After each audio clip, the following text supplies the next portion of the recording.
बढ़ते हैं, एक और इम्पोर्टेंट न्यूज़ आपको हम लेके आते हैं और आपको इसकी जानकारी लेना ज़रूरी है। बूस्टर डोज की बात हो रही है, लोग क्वेश्चन कर रहे हैं लगवाएं या ना लगवाएं, और इसके बैकड्रॉप में मुंबई में और दिल्ली में अगर हम पॉजिटिविटी रेट देखें कोविड का तो वापस थोड़ा बढ़ता हुआ नजर आ रहा है। तो बहुत सारे दर्शकों ने हमें कॉल किया, मैसेज किया, ट्विटर पे पूछा कि आप कुछ एक्सपर्ट्स को लेके आएं और इस मुद्दे को जरा एक बार टेबल पर रखें कि ये क्या चिंताजनक है। अभी ये जो पॉजिटिविटी में रिबाउंड आया, कहीं ये वेव तो नहीं आ रहा। डॉक्टर समधानी हमारे साथ जुड़ रहे हैं, हमारे नेटवर्क के बहुत अच्छे कंट्रीब्यूटर हैं और पूरे देश में इनकी कमेंट्री सुनी जाती है इंपॉर्टेंट हेल्थ मैटर्स को लेके। Doctor Samdhani, good morning, 18 of स्वदेश पे स्वागत है। जरा हमें बताएं और हमारे व्यूअर्स के लिए ये डर थोड़ा अगर आप एक बार समझा सके तो, क्योंकि बहुत वापस से एक नर्वसनेस तो आ गई है, ये बात सही है।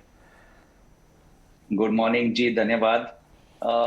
ये नर्वसनेस आना स्वाभाविक है।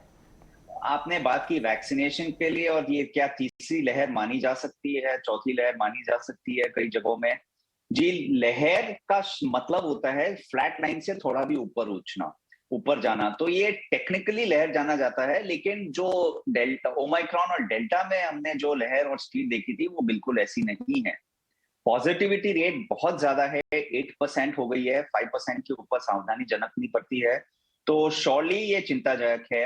मैं ये भी कहना चाहता हूं कि टेस्टिंग बहुत कम है, इसलिए शायद पॉजिटिविटी रेट ज्यादा हो सके, लेकिन एसिम्प्टोमेटिक पेशेंट्स बहुत रह सकते हैं, तो वो भी पॉजिटिव आ सकते हैं।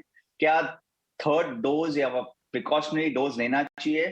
अगर नहीं लिया है तो आप लेट हैं, कल ही लेना चाहिए था, तो बिल्कुल आज जाके जरूर लीजिए। अगर आप एलिजिबल है, आप गवर्नमेंट की कोविन ऐप में अप्लाई कर सकते हैं, तो तुरंत जाके ये थर्ड डोज लीजिए। इससे आपको ही नहीं, आपके घर वालों को और पूरे देश को आप प्रोटेक्शन दे सकेंगे।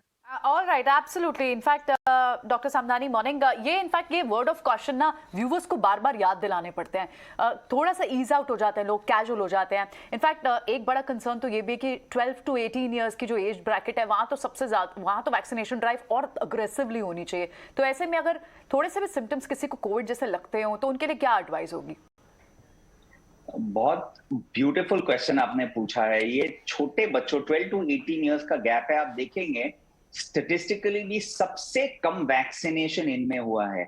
और ये इंपॉर्टेंट पॉइंट आपने रेज किया है, क्योंकि ये लोग, बच्चे लोग कम सिम्टोमेटिक रहते हैं, इनको सिम्टम्स एक आधा 2 दिन के लिए आता है और फिर सिम्टम्स चले जाते हैं, लेकिन ये दूसरों को इजीली ट्रांसमिट कर सकते हैं। तो घर में जो वृद्ध है, माता पिता, दादा दादी, नाना नानी है, उनको इजीली कम्युनिटी में ये स्प्रेड कर सकते हैं।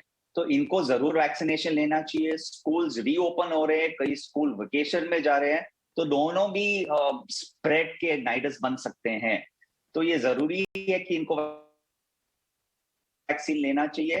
प्रिकॉशन ये ही है कि मास्क पहनिए, अगर आपको सिम्टम्स है तो प्लीज जाके टेस्टिंग करिए। ये मत बोले कि मुझे कॉफ, कोल्ड, नॉर्मल कॉमन फ्लू है।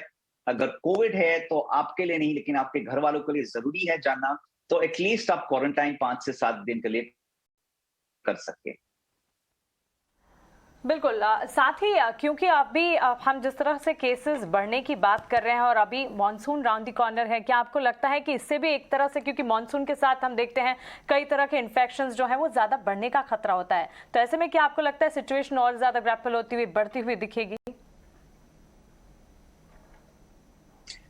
कोई भी वायरस, स्पेशली जैसे कोविड वायरस जो है, ये जब टेम्परेचर गिरता है तो ये ज्यादा समय हवा में रह सकता है और इन्फेक्टिविटी बढ़ सकती है। लास्ट 3 महीने गर्मी के महीने थे, तो इसीलिए शायद इन्फेक्शन कम स्प्रेड हुआ हो। लेकिन मॉनसून में जैसे तापमान कम होगा, टेम्परेचर कम होगी, इसकी जीने की क्षमता वायरस की हवा में ज्यादा होगी, इसीलिए इन्फेक्टिविटी बढ़ सकती है। तो जरूरी है कि आप वैक्सीन ले और प्रिकॉशन सावधानी रखें। बिल्कुल सर, आपका बहुत शुक्रिया हमारे साथ जुड़ने के लिए। और क्योंकि कोरोना हमने देखा फर्स्ट वेव, सेकंड वेव और सेकंड वेव इतना ज़्यादा इंटेंस होता हुआ दिखा था, और अब क्योंकि वापस से मामले बढ़ते हुए दिख रहे हैं, सिचुएशन इंटेंस तो होती हुई नजर ही आ रही है। और इस सिचुएशन की शुरुआत में ही हमें एडवाइस करने के लिए, हमारे व्यूवर्स को एडवाइस करने के लिए आपका बहुत शुक्रिया। Have a nice day to you. चलिए।